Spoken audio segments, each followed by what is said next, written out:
So today I'm here with a fellow foodie, someone that I actually knew off social media. Firstly, before I met him in person.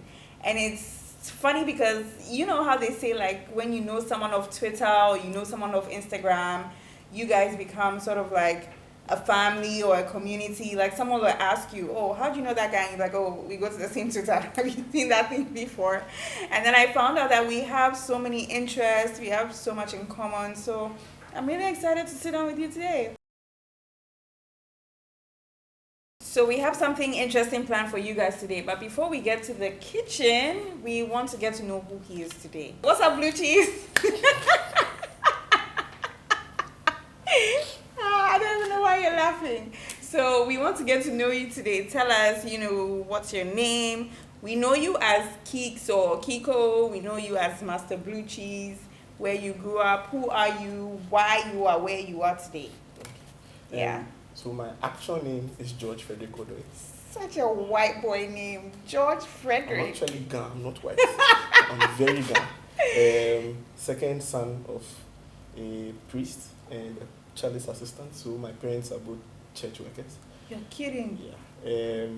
My brother, I have an older brother who's a software engineer. I was a software engineer also for 6 years or so. Okay. Until I quit to pursue food full time. Okay. I'm a private chef, self-taught. Okay. Actually. So a lot of people know me as Chef Keeks, but it's kind of like a self-imposed name. I used to just go as Keeks, and then as I mastered the art of making food through teaching myself to practice every day, I decided to give myself that title because I believe I think and work like a chef would. I don't just make food, it's an artistic journey for me. Everything is structured out with layers and expectations of what the final product should actually be. Okay, you've honestly just busted my brain right now. Obviously, you've had some tertiary education, so where was that shift from I don't want to do software engineering anymore to I want to be a chef, or like what in your background or in that process shaped your thinking? I've always been a kitchen boy, if I should say. Okay. Growing up as the second brother, my mom always insisted that as men we should still learn how to cook. Okay. Because you don't want your wife pushing you around because she makes the food. Shout out to mommy. Yeah, and actually it does make sense. Okay. So with that, I've always been interested in making food. I didn't really enjoy it much because I always did it in my mom's shadow.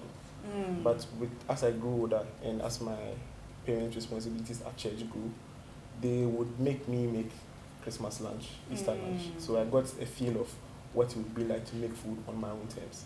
So as a software engineer, I enjoyed it. For a long time, I would build my own projects and go along my own way to do things the way I wanted. But it got to a time when I would think about food more than programming.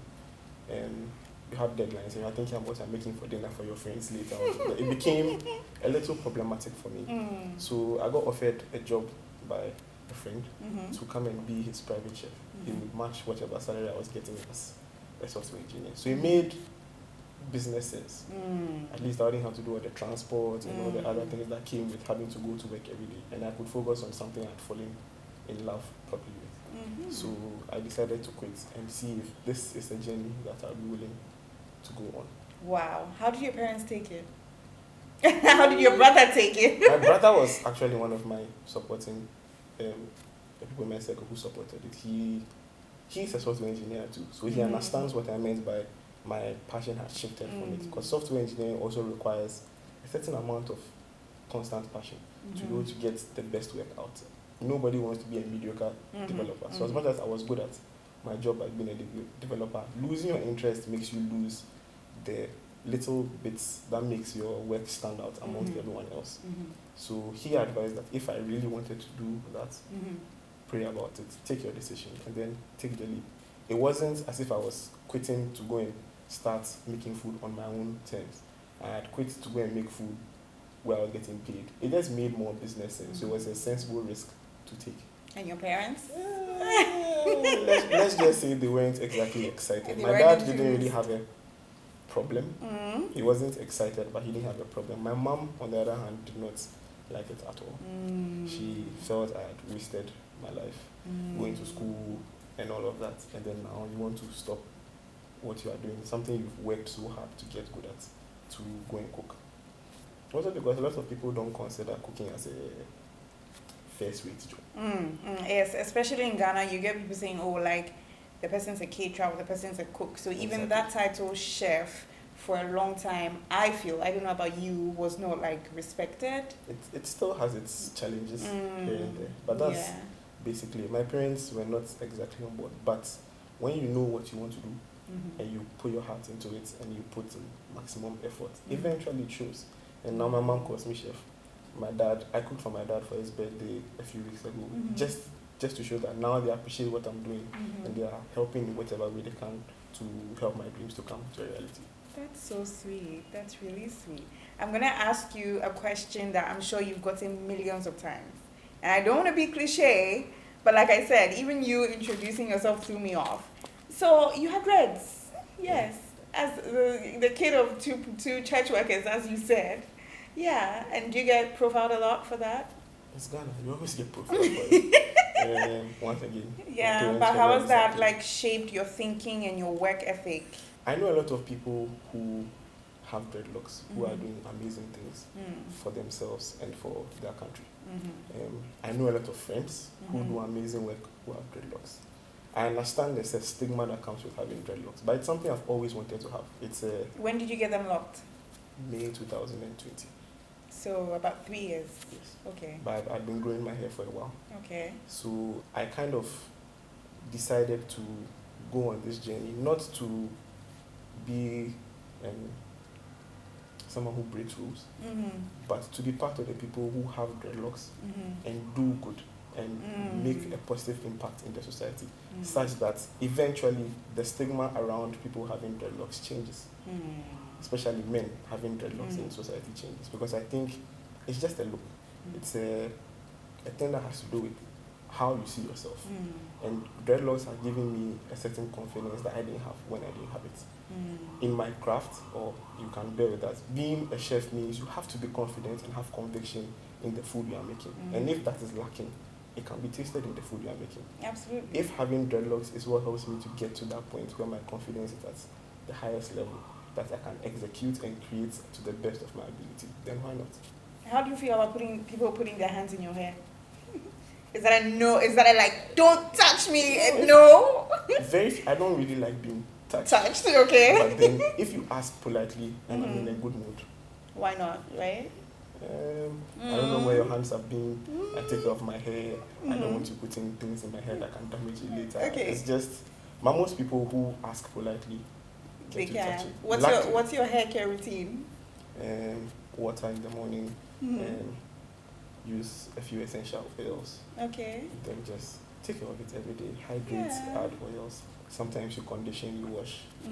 Go to the locksmith pretty often to make sure that your hair is always right. So I'm going to call you Frederick now. Oh my God. Frederick, how old are you? I'll be 13. I don't know when the episode comes out, so I'll probably be 30 when it does. You'll probably be 30 already, but from today, it's in 4 days. Yeah, wow. How are you feeling about that? It's a milestone? Is it really? It is. I think it's a social construct. I used to think about it as a milestone, and it used to put a little pressure on me. But then I realized a lot of people I've spoken to have their success after 30. So maybe it's not really the milestone everyone thinks, but more like the beginning of something good. Because I believe I'm now growing. I'm now figuring my life out properly. Luckily, I was doing certain things right in my 20s, which is the ideal way. But now that I'm 30, I think it's now that I've decided, or I've made certain decisions on being a better person, looking at life in a different perspective, building better self-confidence, which is not based on other things, but on my actual self, growing with God, and other more important things that you look to as you grow older, and not the stereotypical, you are 30, you have to be successful milestone. Okay. I mean, I was going to interrupt you when you said something, but why is it that milestones are only linked to successes? Why is it not like, oh, I'm 13, I've had all my failures already, so now it can only be upwards from here? So it is a social construct in a way, yes, but sometimes people feel like, oh, majority of people usually achieve this by this age, so maybe I should be in that bracket. I think failure is something a lot of people avoid. Nobody wants to talk about their failures. Nobody wants to talk about the things they didn't succeed well at. Everybody wants to talk about, well, I've done this right, or I didn't do this right, or I've done that right. When in actual reality, failure is part of life. Failing is part of learning. It's one thing I have learned, especially as a chef, as somebody who taught himself how to be a chef. You have to fail. You have to cut yourself. I have a scar here. Listen, let me show you. So we call them kitchen tattoos, Yes. okay? Let me show you my kitchen tattoos. I've got a burn here. I've got a cut here. I've got a burn here. Look at this one. Like, We all do. it's Once you work in the kitchen, crazy. you have it. Yes, it's crazy, right? So Yes. you need to. It's You true. need to do that. You The need to. failure, for someone who didn't necessarily take failure the right way for a long time in my life, I've come to understand that failing helps because it at least shows you what not to do.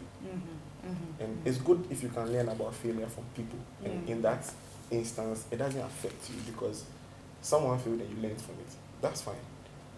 But you will never understand self-growth. You never understand being a better person if you don't actually fail. Because you need to fail, it needs to hurt, it needs to be something that you deal with and learn how to come and get up from. Because if you are going to just depend on the failures of others, you will never really know what it feels like to fail. When I was growing up, school was relatively easy. Not to brag. Shako. By easy, I mean I didn't have to burn the proverbial midnight candle to get good grades. In university, I did what I needed to do to finish. I know if I put in a little more effort, I may have had better grades. What's your alma mater? Which uni do you go to? Tech. Yes. Okay. Whatever. But I realized that not feeling much growing up didn't teach me about failure. So when I started being a chef and things weren't going my way, it used to take a very big toll on me. But through friends, through advice, through reading and learning and talking to other people, you learn that everybody fails. It's the one common thing with all humanity. Everybody fails. Some people never stop failing, unfortunately.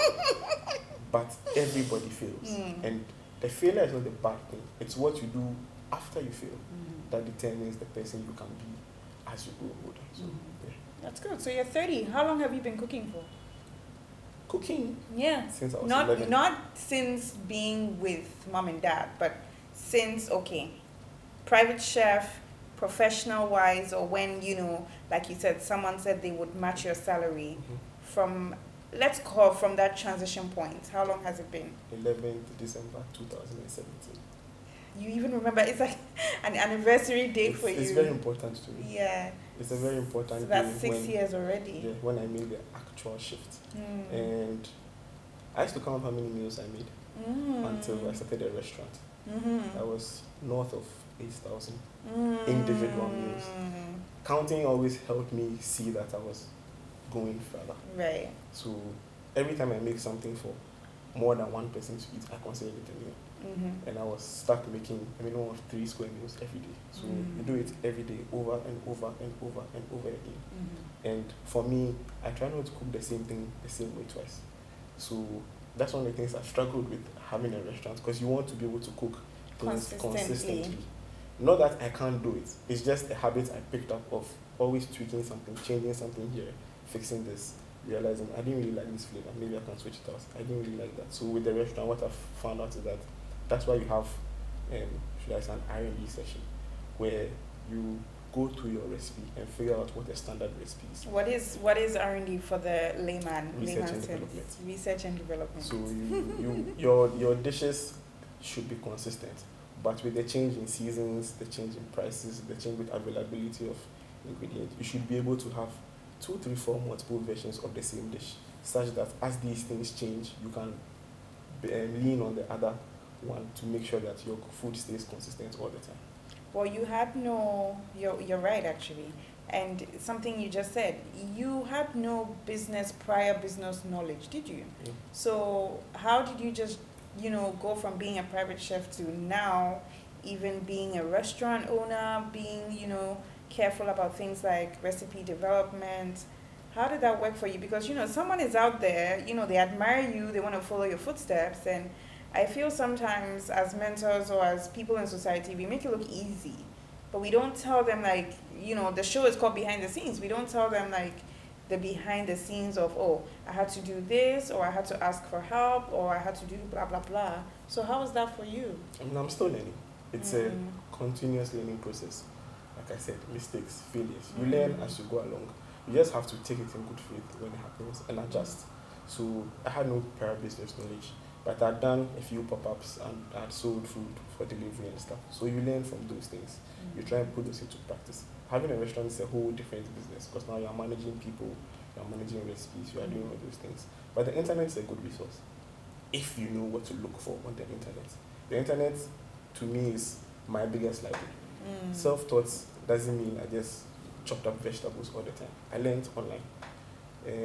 Masterclass, YouTube, articles, recipes. You try to learn wide and as broad as possible. You seek help from your fellow friends who have businesses. They tell you, oh, you do this way, you do that this way. I'm still learning. We are barely a year into the restaurant, so we are still making mistakes, we are still fixing them.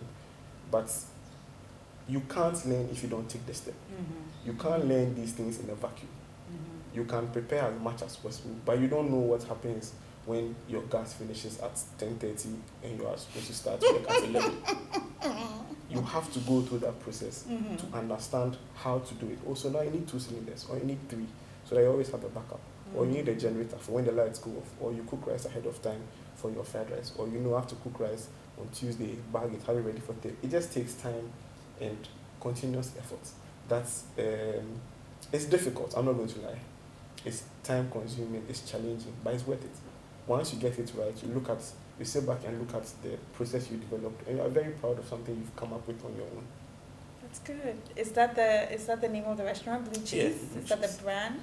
That's the name of my first restaurant. Why Blue Cheese, for God's sake? I think a lot of people know what cheese is. At least I try to do things based on Ghanaian logic, right? So cheese is a common thing that people know here, but a lot of people don't know blue cheese. Blue cheese is what people call a stinky cheese. We have to, I really need to catch you and give a shout out to Joel, because our video director who loves blue cheese. Anyway. So it's a different kind of cheese. Okay. You can eat, let's say, a salad with a blue cheese dressing, and as a regular eater, just enjoy the meal.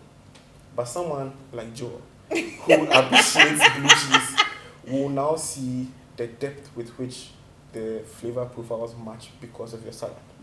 If you have something sour in there, it will go with the rich umami elements of your blue cheese. So blue cheese, because we try to make food with a very complex layer to it, but we leave the complex layer for to the foodies, those who appreciate food. So a regular person can just eat and enjoy, oh wait, this is a very nice dish. But someone who eats for the pleasure of it, someone who eats for the joy of experiencing flavors and experiences, now realize, oh wait, this is different. He did this here, he layered this here, and that creates an extra layer on top. So that's an extra layer of experience we try to give to those that we serve. Oh, nice. Good for you. I think we've spoken quite a bit about you and who you are now. Now I want to pull you to the battleground. Are you up for it? Born ready. Yes, I love that. We're making tacos.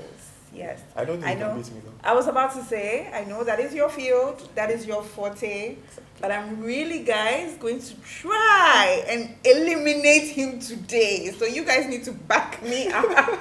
So, will, in the comment section. Like the video. Like, comment, subscribe, and make sure you be biased. And if you have to lie and say Efwa killed it. So that's how they're going to do that. So let's go. I've got everything ready. So I don't know if are you comfortable with beef? I chose what I wanted to choose. Are you okay with beef? Beef is my preferred protein. Okay. Let's go. We shall see. Let's get it. Okay.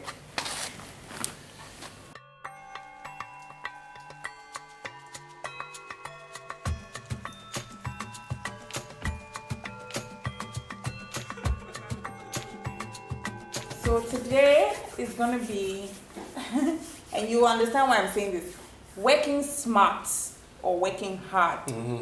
So Kiko has a reputation for being amazing with knives. Okay? That's not what I came here to challenge. Why? So me, I brought my dicer for my salsa. Wow, look at you rapping. Yes, yes. I'm going to be dicing my salsa. I don't know about you. I'm working smart. You can work hard, but I'm working smart. And then we can talk more about your culinary journey. So I'm gonna make some shrimp tacos. My boy over here is gonna make some beef tacos. You know, and then we're gonna. Today is Joe that will enjoy. Enjoyments for Joe. Yes, and I've got a special ingredient. Can you guess what it is? Blue cheese. Oh, no, it's in the corner. I thought, let me honor my guest. Yes. With, You're right. I'm gonna make something with blue cheese. Sorry, I'm not using blue cheese. Yeah, I thought you would use blue cheese. Don't worry, I'll let my philosophy of blue cheese show you the food I'm about to make. Fair enough. Yes. Fair enough. Yeah. Okay. So we'll let you do your thing. I'm gonna start. Do you have enough space, darling? Yeah, that's fine. Okay. I'm gonna start with making my sauce because I want it to be cold. Ideally, I'll start with my sauce, but so since I sell this, I can't really show the recipe online. Okay. But this is my signature sauce. I call it the barbecue sauce. I know which what it is essentially a shito-based barbecue sauce. You guys are gonna have to go to the restaurant to find out. Yeah, you have to come to the restaurant to find out. We use it for a lot of things, but it's essentially a shito-based barbecue sauce where I make a homemade barbecue sauce of sorts, but I cut it with some shito, some vinegar, and some other things which I can't tell you here. So I'll leave that for Joe to decide whether it's delicious or not. That's cool. But yes, I can stake my life on this sauce because this sauce has won me a lot. Okay, good for you. So I just start with the stink. For me, it's like European money. You have to understand why I it don't smells eat like. money. I don't. Okay. This show is not about me. It's about you. But 2 seconds. I don't eat fufu. I don't eat tomato. I don't eat momone. The list goes on. I don't eat TZs. I think he wants to walk away, guys. I think he wants to leave. I have heart palpitations. I understand because my mom doesn't eat that either. Oh, okay. But yeah. I learned to appreciate momone as I studied more about Asian food culture. The Asians don't use momone, but they use fish sauce. Okay, and they do. Fish sauce is it's essentially liquid momone. It smells, but it tastes so good. When I do private dining and I don't want to stink up my client's house and I need to do like let's say an abu, there's a way I use fish sauce to simulate the flavor of momone. Are you guys learning so how we can incorporate it makes a lot of non-African ingredients into African stuff, you know? Okay, so let's go. I'm going to prep my beef. There's a little trick to getting beef tender, right? Most times you'd want the cut of beef to be a tender cut. It helps with that. But in case you get a not so tender cut, which happens to be the general case in most Ghanaian shops, you can help yourself by cutting across the grain. Now, I want to explain that a little. Exactly. So if this is a grain of muscle, if you cut along the grain, you're going to have a grain of muscle this long. When you chew, but Kiko, they don't know what a grain is. So the lines. Yes. So the line. By grain, I mean the lines of the muscle. If I cut along the lines, I'm going to have a grain of muscle this long, which means as you chew, this has to happen, that has to happen before it breaks. But if I should cut across, the thickness of what I'm cutting is the size of the grain. So essentially, I chew 2 or 3 times with my knife before I get to the meat. So the meat appears relatively tender than it should actually be. Okay. Are you guys listening?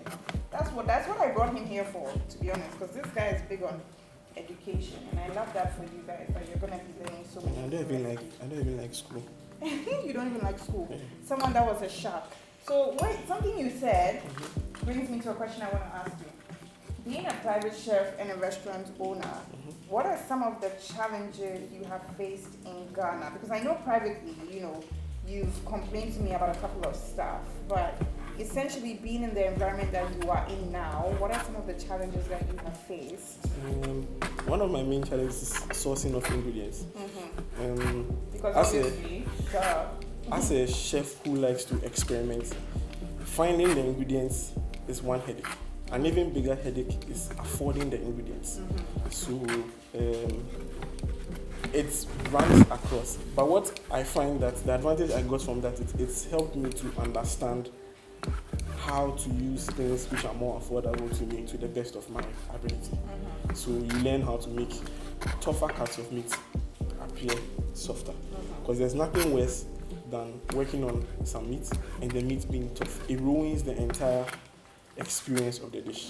You want someone to be able to chew and enjoy, not chew and get fatigued, which happens with a lot of like meat out here, which means if you want a soft piece of meat, you have to cook it down for a long time. For something like fufu, it makes sense because the meat cooks with the soup throughout, and the low simmering process will break down the tissue fibers or the muscle fibers. But with something like fried rice, I don't have the time to cook. You won't have the time to cook the meat that long. And then it means you are done chewing the rice, but you are still chewing and it messes up the general experience of the food, which I think is the most important part of eating. I hear that. Yeah. Trust me, I can relate. Most of the times I ask myself, when next am I getting someone coming from the abroad so that they can bring me ingredients? Because it's getting tough out here. Okay, so another topic that's dear to my heart, you being a man, a private chef, what do you feel about the ratio of, maybe I just don't know, and I ask all my guests, especially who are private chefs, the ratio of women private chefs to male private chefs? I think I don't really have facts, right? I haven't really met that many female private chefs. I don't know what the reason is, but I think even with private chefs in general, I think there's a big lacking in our country, mainly because most people cook for sustenance. We cook and eat for sustenance. Nobody's out here cooking food for, should I say, the art or beauty of it. Right. Because if I'm going to spend 100 cedis, I'm not about to make art and stuff out of it. Right. Some of us fell in love with the art of making food. Right. The art of making food is what you would essentially be looking at if you're a private chef. So I think it's more of the perception with which people make food with as compared to why, not necessarily the quantity, because I don't really have the facts when it comes to the number of meals versus the number of females. So if you can see, I think this is a clearer picture of what the grain is. If you can see, these are the muscle fibers. That's a long grain of muscle. I want to cut across so that with everything striped, you have a little bit of muscle in it, and it will make it tender as you chew. Thank you, Chef.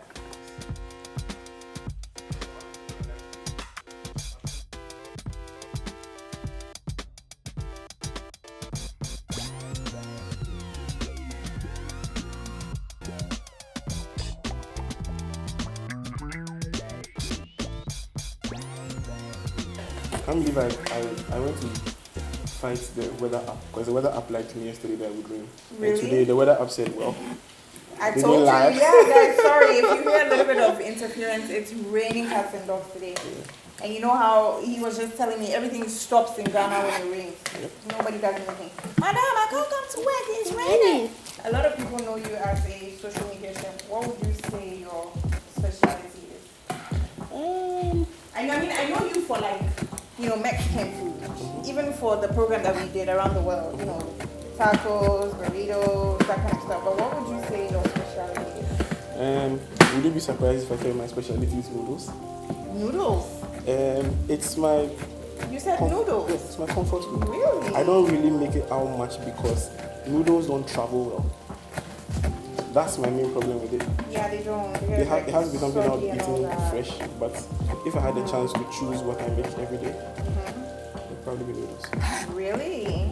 I was going to say Afro fusion or like Ghana fusion. Because I see you making a lot of Ghanaian food.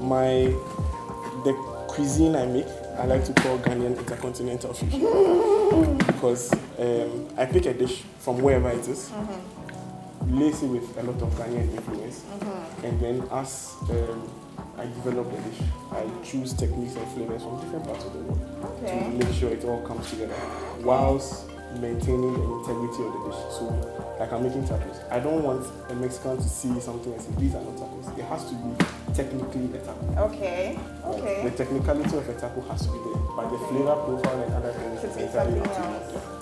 Yeah, kind of like, okay, if there was like an Indian fusion taco, so it would have like garam masala on the chicken or stuff like But that. then it will still have the basis of a tortilla, Right. some an acid element. Right. It will have a salsa. It will have a meat or like a main style of the dish. So Okay. yeah, I like tacos because when I started researching international foods, I was watching a documentary on Netflix called Ugly Delicious. And one of the episodes, Ugly Delicious? yes. That sounds like Ghanaian food. Really. Actually, it's not. It's by You know, Ghanaian food is not very aesthetic, but Exactly. it's delicious. So yeah. the topics they picked were foods around the world which are not exactly visually appealing, but then are extremely delicious. So one of them had tacos. Oh, really? But I think tacos are visually appealing. Not when you take it from the perspective of like a traditional Mexican place where Okay. you don't have time to make it look pretty. Well, It's anyway. delicious, but they're in a hurry to serve Canteen style. exactly a Yeah. whole bunch of people. So it's not exactly a pretty, should I say, international standard dish. So I'm making the base. So the base of my chunky salsa or salsa fresca. Okay. It's a pico de gallo. But Oh, what a copycat. I'm making a salsa too. you're not copying, you're just making the basic elements of it. Taco. Is that, sorry. But then, after tasting it, I realized, wow, this is something that has the potential to be something a lot more. Meanwhile, this knife is killing me. It's as blunt as my finger. You want me to lend you my knife? No, it's okay. I was going to use the mandolin, but because you accused me of cheating, now I'm trying to be So professional. we're trying to be professional. God is watching in 4K, as you said. He's watching you. You were saying? Because of, should I say, the range with which a taco has. Because after tasting, I realized this is something which can be, I can put anything if I want in a taco. I've done tacos with multiple things. I used to do something, or I developed something after watching a Japanese act called an omakase. So an omakase is where you go to like a sushi restaurant, and then you don't know what you're going to eat. You trust the chef. The chef gives you stuff until you are done, and then you are given a bill. You don't even know how much you're going to pay. Crazy. Right. So I started developing something like that, and because Never sushi is kind of like a one bite dish. Right. I wanted to do something that I fully understood in that same manner. So I came up with tacos, because you can make tacos very small. And I realized once you understand what you are doing, you can put anything in a taco. So I've made taco omakases for vegans, for people who like meat, seafood, self-and-turf, mixed fruits. I've even made dessert tacos. Dessert tacos sound up my alley. You should do some. It's actually Okay, so it's something. it's funny how you're mentioning all these things, Kiko, and I've never had any of these things. I've never tasted any of these wonderful creations. You don't necessarily. I don't necessarily want. You should have. Have you come to the restaurant? Because the tacos have been at the restaurants. I have come to the restaurant. The thing about these creations are they are expensive to me, so I usually save them for private dining. Yeah. So with private dining, we make everything bespoke. Okay, so you were I'm telling done us with my pickle, and then I realized one thing. I personally like to put fruits in food because it's another way to teach or show people how to use ingredients which you wouldn't regularly use for things in another dish. And the salsa is a perfect place to put fruits. That's like made alcohol. I like to cook with alcohol. Yes. I haven't really come full circle with cooking with alcohol. Boy, yet. Come visit me. The only thing I cook with alcohol really is maybe like a pasta sauce where I put like a little red wine or something, or some white wine, or maybe a steak sauce with mushrooms. But when it comes to most of the things I make, I don't know if alcohol has a place. We had like a brandy creamy chicken before. You should introduce me.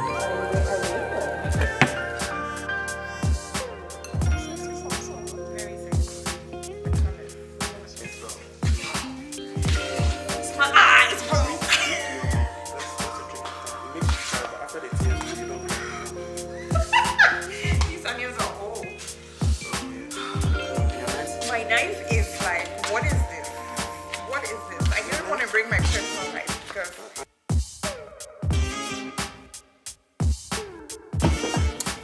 So guys, as Frederick run us through the basic ingredients of a salsa. What's in your salsa? You go first. Green onions, bell peppers, tomatoes, and mangoes.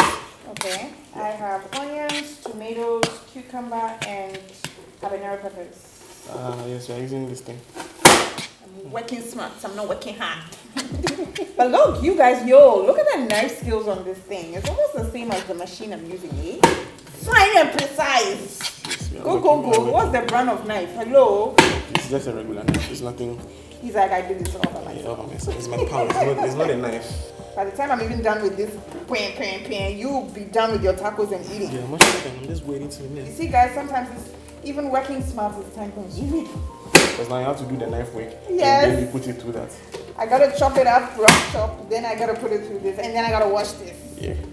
Yeah, maybe that wasn't so smart after all. Goodness.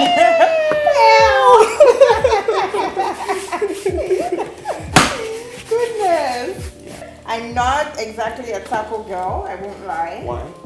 I just don't like, how do I explain this? Like, it's good for like a night out or like a snack or whatever, but I know I look little, guys, but I'm a big eater. I love I love to see that, yes, like meat, you know, like I'm eating food. Full platter, meat, mashed potato, salad, appetizer. And tacos are just like handhelds in general for me, burgers, tacos, like handsy stuff. It's like on the go, you know, okay, I didn't have time to eat, let me grab a taco, you know? That's a preference. Yeah, so it's not stuff I would typically go for. Oh, yes. So So another question I want to ask you. When you're cooking, I know we spoke about this off camera earlier. What are you looking for? What are you trying to achieve? And I remember telling you, for me, it was like visuals. I love food that looks good, which is the problem with a lot of Ghanaians. They like things that look good. And sorry to break hearts, but like even with a lot of people that do cakes and cupcakes and stuff, it looks amazing. Tastes like crap, you know? So sometimes that can be a trap. So what do you go for? Flavor is a big part of it. But for me, one thing I realize makes food stand out is texture. If you get the textures right, you can forgive bad flavor. Okay. Because then the experience of eating the food is different. It's interesting. Yeah. I say the texture makes me enjoy the food, not the flavor. The mouthfeel of the food is nicer if I have good textures. And tacos, for example, are a perfect way to describe some textures because there's the soft, pillowy tortilla base, then there's the texture of the meat, then there's the sauce in there which makes everything juicy and luscious, and then there's the chunky salsa which I like to put on top all the time because now that provides 4 textural layers. All the things inside, even though they are cut to the same size, have different textures. So as you chew, you engage your teeth with different textures, and that makes it an interesting eat. Period. As Gen Z say, period. So it will be as the Gen Z say, it will be given. It will be multiple things as you are eating it. So even with something like fufu, you can realize if the fufu is too hard, just that little element of the fufu being too hard, or you don't eat fufu, so you understand. But Joel does.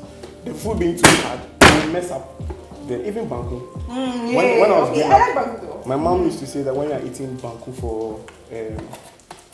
when you're eating banku with okra soup, it should be soft. Yeah. When you're eating banku with pepper, it should be slightly hard. That's a textural thing. And once you figure that thing out, me and you can cook the same dish from the same place. And because my banku is softer for the soup and yours is even medium softness, someone will end up enjoying mine more than yours. Unless the person has a preference of eating hard banku. So that's where something like private dining comes in. I ask you, what do you like? What don't you like? Are there things you clearly hate? Are there things you are allergic to? Right. So the more you are willing to pay, the more these things come into preference. But then once you can, there's a general textural, should I say, dictionary for certain dishes, which has to be taken account of. Like kinky. When I eat kinky and the kinky is not, I don't want it soft, but I don't want it hard. I don't want the kinky brittle. I don't want bits of kinky falling in my pepper. Right. If that is right and the pepper is mediocre and I'm eating with some mala or not to it, I can still enjoy the kinky I'm eating. Whereas you can give me beef ribs and the best pepper in the world, and once the kinky is brittle, you've messed up the experience with the food for me. Right. So once texture is there, all the other things, once you bring them up, will also follow. Oh, cheat code, stencil. So Who's cheating now, eh? finding the right size of tacos or tortillas out here involves me making it. So sometimes I just look and then just cut stencils. Right. The good part about cutting the stencil out of this is that the rest of the tortilla, which is left, is great for tortilla chips. So at my restaurant, we used to sell tortilla chips. With guacamole is my favorite. So I used to sell just the chips, or I used to make nachos. So kind of you make a product out of the byproduct, and then now you have nice. I love that. That's even-sized, eliminating waste. Yeah. Even-sized tortillas, which will be a perfect bite for someone who's eating. Once again, the experience of eating is part. If the tortillas are too big, you are suffering. If it's too small, you don't know how to hold it. But I find this is the perfect size where you can go into your mouth and you are enjoying yourself as you eat it. Chef, I'm going to borrow 4 of those from you. Yes, definitely. It's for all of us. All of us have to enjoy. I have to benefit hey, Joel, from today, Joel is going to enjoy. Today, Joel is really going to enjoy. Joel is going to enjoy.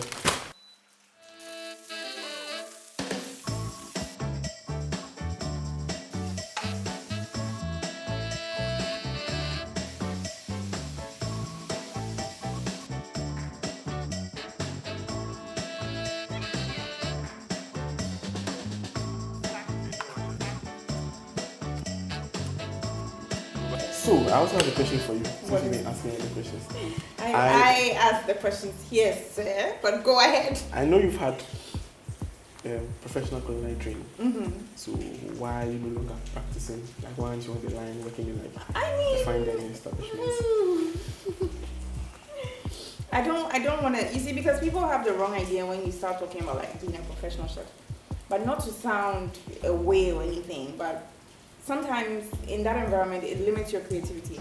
Because I've been a prep cook, I've been a line cook, and you know, the restaurant has its menu, maybe it changes every 4 months, seasonal, maybe autumn, winter, summer menu, whatever, but it's like every single day for 4 months, you're making the same thing, and somebody's yelling at you, how long on the wings? And you know, it's like, you know that wings take 20 minutes to cook, but somehow you need to miraculously produce wings in 15 minutes, you know, and it's just, I miss the adrenaline, don't get me wrong, like, but sometimes I feel like it stifles your creativity. So being a private chef or like having clients or, you know, teaching, you get to put your own personality on it. I think I agree with the cooking the same thing. I had to deal with that when I started with the restaurant. Yeah. Having to stop cooking different things 3 times a day to cooking the same thing over and over again.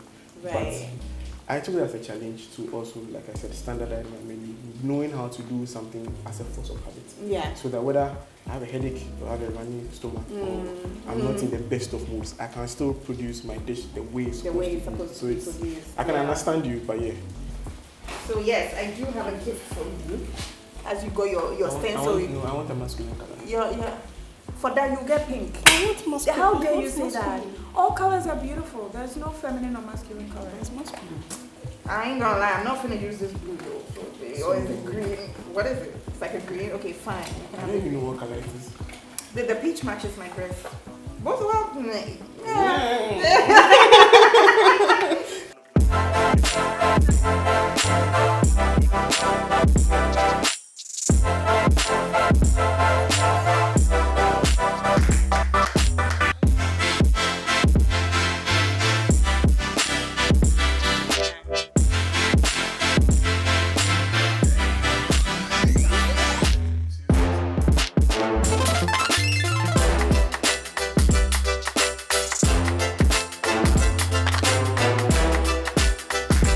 I was gonna play a 5 things game with you. 5 things. Okay, you don't like dessert, so maybe that's out. What's your go-to meal? I'm sorry. Fufu with goat light soup. Fufu with goat light. Yeah, I'm serious. What's your go-to drink? It could be alcoholic or non-alcoholic. Fanta lemon. Fanta lemon, yes. Okay, what is your perfect day of a date, or what is your perfect date? Art exhibition, dinner, sushi for dinner, and then look at the lights of Accra from the mountain. Yeah, I beg. I don't even know that fifth question. You it's okay. Thank you guys so much. Thank you guys so much for joining us today, and we will pin, if not most, of the recipe in the comments. So like, share, subscribe, and it's been good having you. Thank you. Thanks for having me. And like, comment, subscribe. Peace out.